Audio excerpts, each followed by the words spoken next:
नमस्कार, स्वागत है आप सभी का न्यूज इंडिया पर और आपके साथ मैं हूं आंचल कादियान। बुलेटिन की शुरुआत करते हैं देवभूमि उत्तराखंड की खबरों के साथ।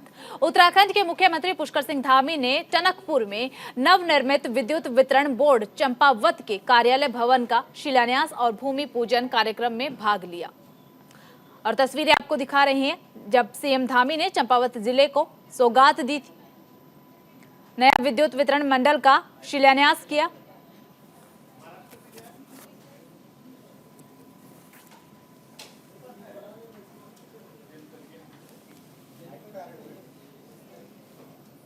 तो नया विद्युत वितरण मंडल का विस्तार भवन भूमि पूजन कार्यक्रम में सीएम पुष्कर सिंह धामी ने शिरकत की।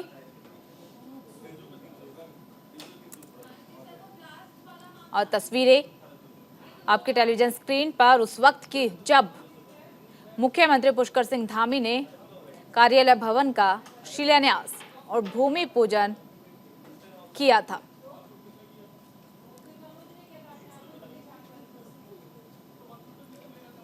तो चंपावत जिले को बड़ी सौगात आज सीएम धामी की तरफ से दी गई।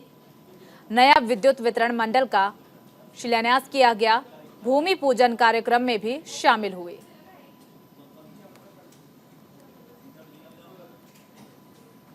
मुख्यमंत्री पुष्कर सिंह धामी उत्तराखंड मुक्त विश्वविद्यालय पहुंचे, जहां उनका ढोल नगाड़ों के साथ जोरदार स्वागत किया गया। इस मौके पर सीएम पुष्कर सिंह धामी ने उत्तराखंड मुक्त विश्वविद्यालय के 8वें दीक्षांत समारोह के सभी छात्रों को, शिक्षकों को बधाई दी।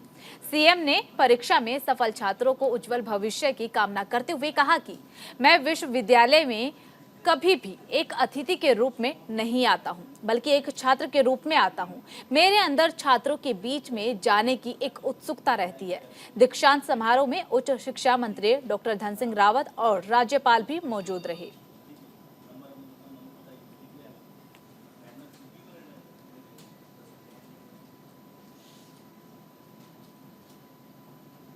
मुक्त विश्वविद्यालय का 8वां दीक्षांत समारोह आयोजित किया गया, जिसमें दीक्षांत समारोह में 15,417 विद्यार्थियों को डिग्री दी गई है। 26 विद्यार्थियों को स्वर्ण पदक और पीएचडी के 5 विद्यार्थियों को कुलाधिपति ने डिग्री दी है। इस समारोह में विश्वविद्यालय कुलाधिपति लेफ्टिनेंट जनरल गुरमीत सिंह और मुख्यमंत्री पुष्कर सिंह धामी के अलावा उच्च शिक्षा मंत्री डॉक्टर धन सिंह रावत भी शामिल हुए। इस अवसर पर राज्यपाल गुरमीत सिंह ने खुशी जताते हुए कहा कि हमारी नई शिक्षा नीति से हमारी शिक्षा व्यवस्था को मजबूत बनाने में बहुत फायदा मिलेगा। साथ ही उन्होंने ये भी कहा है कि नौकरियों में शिक्षा का बहुत महत्वपूर्ण रोल है, जिसको देखते हुए हमें ये तय करना चाहिए कि हम अपने देश की शिक्षा व्यवस्था को कैसे मजबूत करें।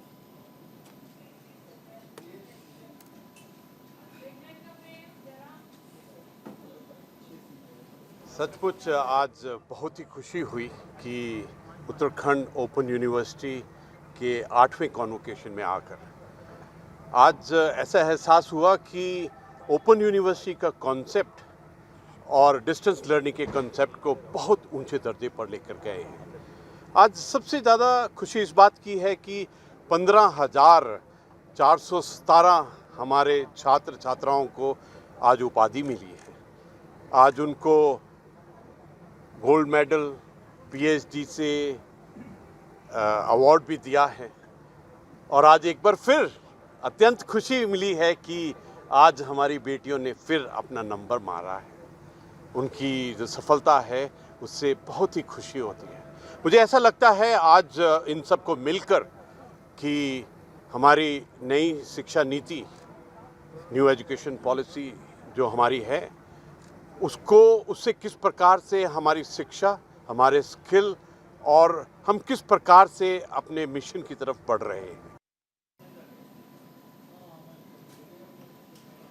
इसी खबर पर ज्यादा जानकारी के साथ हमारे सहयोगी अनुज अवस्थी जुड़ चुके हैं। अनुज, देखिए आज 8वां दीक्षांत समारोह आयोजित किया गया, बेहद ही भव्य ये कार्यक्रम आयोजित किया गया। मुख्यमंत्री पुष्कर सिंह धामी का ढोल नगाड़ों के साथ स्वागत, विद्यार्थियों में कितनी खुशी देखने को मिली?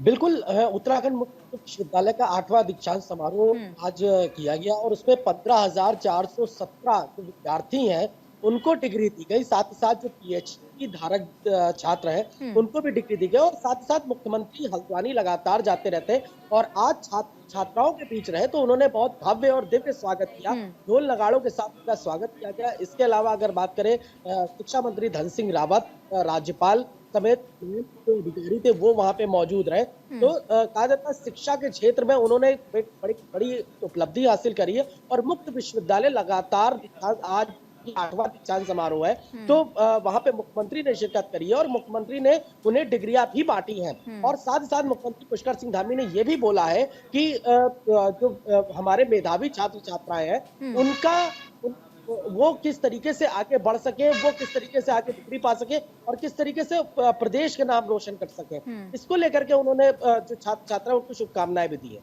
जी चलिए ठीक है, बहुत बहुत शुक्रिया आपका तमाम जानकारी साझा करने के लिए।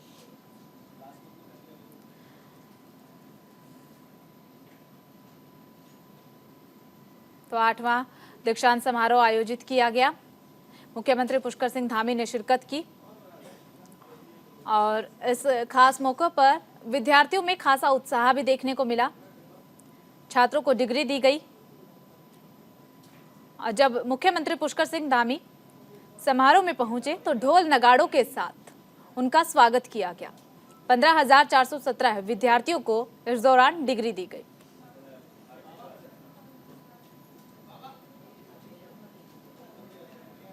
मुख्यमंत्री पुष्कर सिंह धामी तय कार्यक्रम के तहत आज अपने गृह क्षेत्र खटीमा पहुंचे हैं, जहां मुख्यमंत्री ने सीमांत ग्रामीण क्षेत्र घोसी कुआ में आयोजित की जा रही भारत विकसित संकल्प यात्रा में शिरकत की और मुख्यमंत्री ने जनता और कार्यकर्ताओं के साथ वर्चुअल माध्यम से प्रधानमंत्री नरेंद्र मोदी के साथ संवाद कार्यक्रम में भी जुड़े हैं। इसी दौरान मुख्यमंत्री पुष्कर सिंह धामी और स्थानीय लाभार्थियों के द्वारा प्रधानमंत्री नरेंद्र मोदी को सरकार द्वारा चलाई गई योजना एवं उन योजनाओं से मिल रहे लाभ के बारे में जानकारी दी गई। तो आज मुख्यमंत्री पुष्कर सिंह धामी अपने गृह क्षेत्र खटीमा पहुंचे हैं। इस दौरान विकसित भारत संकल्प यात्रा में भी शामिल हुए। वीडियो कॉन्फ्रेंसिंग से पीएम मोदी से रूबरू भी हुए हैं और किस तरीके से सरकार की तरफ से योजनाएं चलाई जा रही है, उन योजनाओं का फायदा लोगों को कितना मिल रहा है, किस तरीके से लोगों को उन योजनाओं से जुड़ना है, सभी चीजों के बारे में विस्तार से जानकारी दी गई।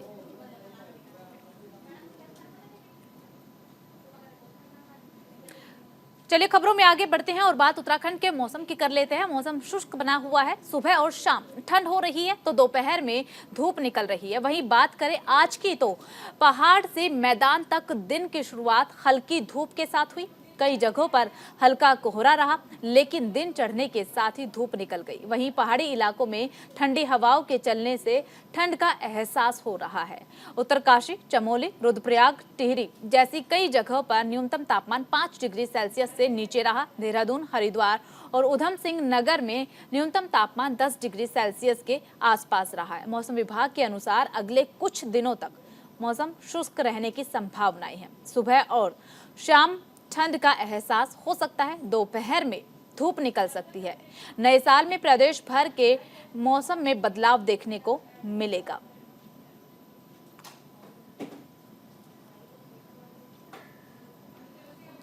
ज्यादा जानकारी के साथ हमारे सहयोगी संजय पुंडीर जुड़ चुके हैं। संजय, क्या कुछ कहना है मौसम विभाग का, जिस तरीके से बदलाव हो रहे हैं, सुबह और शाम के वक्त ठंड का एहसास किया जा रहा है लेकिन दोपहर में हल्की धूप निकल रही है।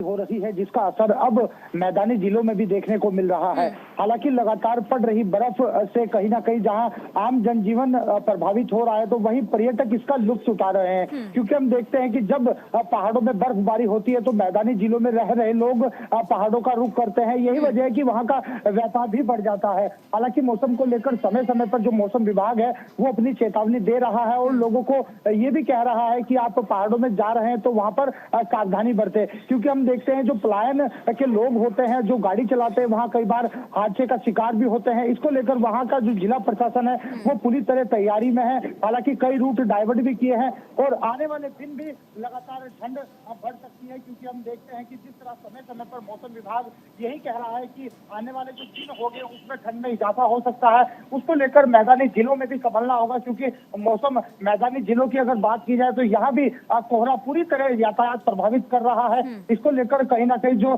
जिला प्रशासन की टीम है, यातायात पुलिस है, वो पूरी तरह व्यवस्था में जुटी हुई है। ठीक है संजय, देखिए उत्तराखंड के कई ऐसे जिले हैं जहां पर येलो अलर्ट आईएमडी की तरफ से जारी किया गया है। कौन कौन से वो जिले हैं जहां पर येलो अलर्ट जारी किया गया है? देखिए, उत्तराखंड की अगर उत्तरकाशी की बात की जाए, उधमसिंह नगर की बात की जाए या फिर चंपावत की बात की जाए, तमाम ऐसे जिले हैं जहां पर मौसम विभाग लगातार यही कह रहा है कि आने वाले जो दिन होंगे यहाँ पर ठंड में इजाफा हो सकता है। और आने वाला जो नया साल होगा उसको लेकर भी कहा सकता है कि जैसे जैसे नया साल आ रहा है वैसे वैसे ठंड भी अब बढ़ रही है। हालांकि इसको लेकर जो पर्यटक हैं वो काफी उत्साहित दिखाई दे रहे हैं, क्योंकि जब पहाड़ों में बर्फबारी होती है तो उसका कहीं ना कहीं जो पलायन के लोग होते हैं वो पूरी तरह लुत्फ उठाते हैं। जी ठीक है संजय, और बर्फबारी का क्या कुछ कहना है? उत्तराखंड में बर्फबारी कितनी हो रही है, कहां कहां पर फिलहाल बर्फबारी हो रही है? देखिए, अगर उत्तराखंड की बात की जाए तो जो 3000 फीट से ज्यादा ऊंचाई वाले क्षेत्र है वहां पर लगातार बर्फबारी हो रही है। हालांकि उसको लेकर अब जो मौसम विभाग है वो पूरे एहतियात बरतने को भी कह रहा है, क्योंकि हम देखते हैं कि पहाड़ों की बर्फबारी से जहां उत्तराखंड की जो प्रकृति है वो निखर जाती है तो कहीं ना कहीं इसका हानि भी पहुंचती है, क्योंकि वहां रह रहे लोग पलायन कर देते हैं, जिससे कहीं ना कहीं जो पलायन में जाने की कोशिश करते हैं, क्योंकि उनका काम काज वो पूरी तरीके से वहां प्रभावित होता है। हालांकि इसको लेकर जो पलायन के लोग होते हैं यानी पलायन के जो पर्यटक होते हैं वो कहीं ना कहीं पहाड़ों का रुख कर रहे हैं। जी चलिए ठीक है संजय, बहुत बहुत शुक्रिया आपका तमाम जानकारी साझा करने के लिए। तो आईएमडी की तरफ से कोहरे और बर्फबारी को लेकर के अलर्ट जारी कर दिया गया है। सुबह और शाम के वक्त ठंड का एहसास पहाड़ी इलाकों में साफ तौर पर किया जा रहा है। खबरों में आगे बढ़ते हैं। मसूरी में 27 से 30 दिसंबर तक होने वाले मसूरी विंटर लाइन कार्निवाल का आगाज हो गया है। बुधवार को लंडोर स्थित सर्वे मैदान में परेड का मशहूर फिल्म निर्माता निर्देशक विशाल भारद्वाज ने हरी झंडी लहरा करके रवाना किया है। परेड में जौनपुर कला मंच, लोक कला मंच, हिमाचल, कुमाऊं, राजस्थानी, हंसा नृत्य नाटक, देहरादून, गढ़वाल महासभा की टीमों ने हिस्सा लिया है। कार्निवाल परेड सर्वे मैदान से शुरू होकर बाजार, कुल्ली, माल रोड होते हुए गांधी चौक तक गई।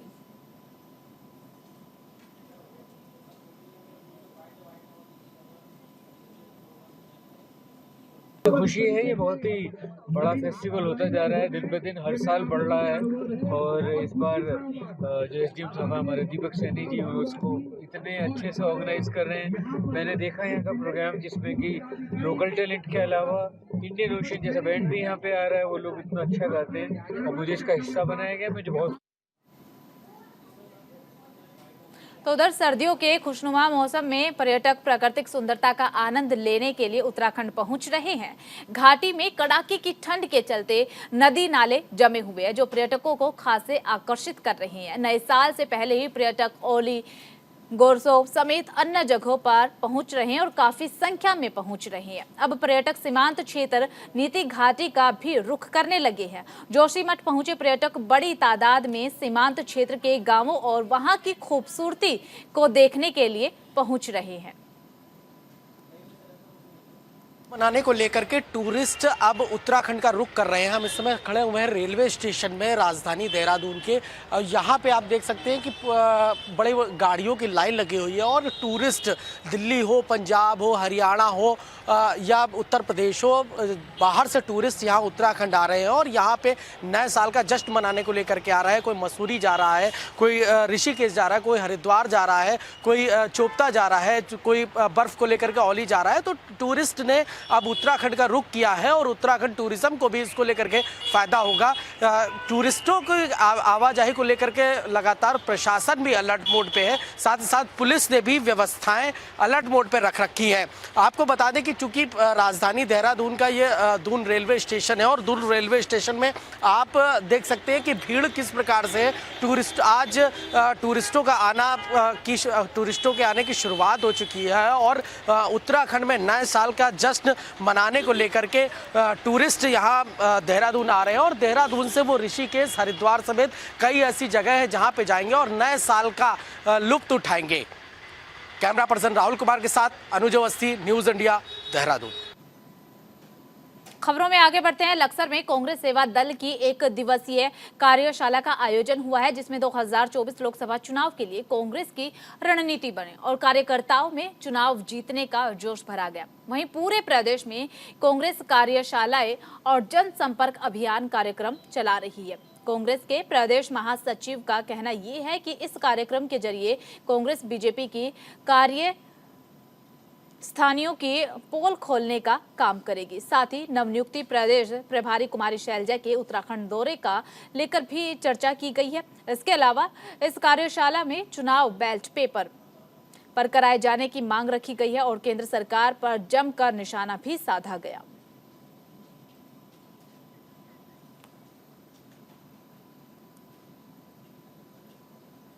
दल की एक दिवसीय कार्यशाला का आज कार्यक्रम था और इसमें कांग्रेस सेवा दल की नीतियों का प्रचार प्रसार, पार्टी का प्रचार प्रसार और सेवा दल के कार्यकर्ताओं को प्रशिक्षण दे करके ताकि वो जनता की सेवा कर सकें और लोगों की आवाज बन सकें, ये इस तरह का एक कार्यक्रम है। हमारे क्षेत्र में कांग्रेस पहले से ही मजबूत है और यहाँ की जनता कांग्रेस की ओर को देख रही है। आने वाले लोकसभा चुनाव में भी जनता कांग्रेस को जिताएगी। गांव में वर्तमान में भी काम चल रहे हैं और कुछ काम कराए गए हैं और विकास के जो भी जितना भी बजट मिलेगा उसे जनहित में सभी गांवों में जो है बराबर बराबर बांटा जाए। कार्यशाला आयोजित हुई है। प्रदेश की अध्यक्ष हेमा पुरोहित जी यहाँ पहुंची हैं। आने वाला 2024 का चुनाव है। बूथ लेवल पे सेवा दल को खड़ा करना है और भाजपा के भ्रष्टाचार की पोल खोलनी है। जो ये लोगों को लड़ाने का काम करते हैं उसकी पोल खोलनी है और जो इनका दोहरा चरित्र है उसका खुलासा करना है। सबको मिलकर के आगे बढ़ाना है, कांग्रेस को लाना है। ये लोकतंत्र की सरासर हत्या है। आम जन सांसद को अपनी आवाज उठाने के लिए उनको संसद में भेजता है और उनको यदि निलंबन कर दिया जाता है तो ये सांसदों का निलंबन नहीं, आम जनता की आवाज का हनन है। उसको दबाने का काम ये भाजपा कर रही है, जो कि घोर निंदनीय है। लोकतंत्र के मंदिर संसद में जहाँ ये माथा चूम के, फर्श में चूम के जाते हैं और उसमें इतना अपमान, किस सत्ता की हनन में ये लोग जी रहे हैं, इनको आने वाला जो समय जनता अवश्य जवाब देगी। खबरों में आगे बढ़ते हैं। लक्सर में शुगर मिल गुरुद्वारा में गुरु गोबिंद सिंह के 4 साहिबजादे और माता की पवित्र याद में समर्पित 3 दिवसीय महान शहीदी दिहाड़ा अखंड पाठ के साथ संपन्न हुआ है। इस मौके पर हजूरी रागी जत्था भाई महेंद्र सिंह ने सुंदर भजन कीर्तन किया। साथ ही डाड़ी जत्थे भाई हरनेक सिंह बुलंदा, रागी जत्थे भाई मंजीत सिंह और रागी जत्थे भाई जसकरण सिंह की ओर से नामरस शब्द कीर्तन और गुरमत विचार कथा के साथ संगत को इतिहास के बारे में जागरूक किया गया है। इसके अलावा लंगर में एकता का संदेश भी देखने को मिला, जहां एक पंगत में बिना किसी भेदभाव के साथ सभी धर्मों के लोगों की तरफ से लंगर चखा गया।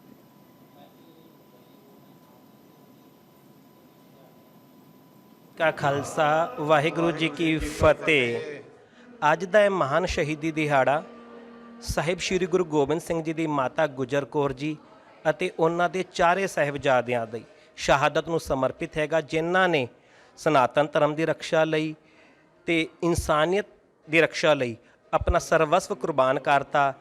ਇਸ ਇੱਕ ਹਫ਼ਤੇ ਦੇ ਦੌਰਾਨ 21 ਦਸੰਬਰ ਤੋਂ ਲੈ ਕੇ 28 ਦਸੰਬਰ ਤੱਕ ਸਾਹਿਬ ਗੁਰੂ ਗੋਬਿੰਦ ਸਿੰਘ ਮਹਾਰਾਜ ਜੀ ਦਾ ਪੂਰਾ ਪਰਿਵਾਰ ਇਨਸਾਨੀਅਤ ਦੇ ਨਾਤੇ ਇਨਸਾਨੀਅਤ ਦੀ ਰੱਖਿਆ ਕਰਨ ਲਈ ਆਪਣੀ ਸਰਵਸ ਕੁਰਬਾਨ ਕਰਕੇ ਉਹਨਾਂ ਨੇ ਸਨਾਤਨ ਧਰਮ ਦੀ ਰੱਖਿਆ ਕੀਤੀ ਹੈ।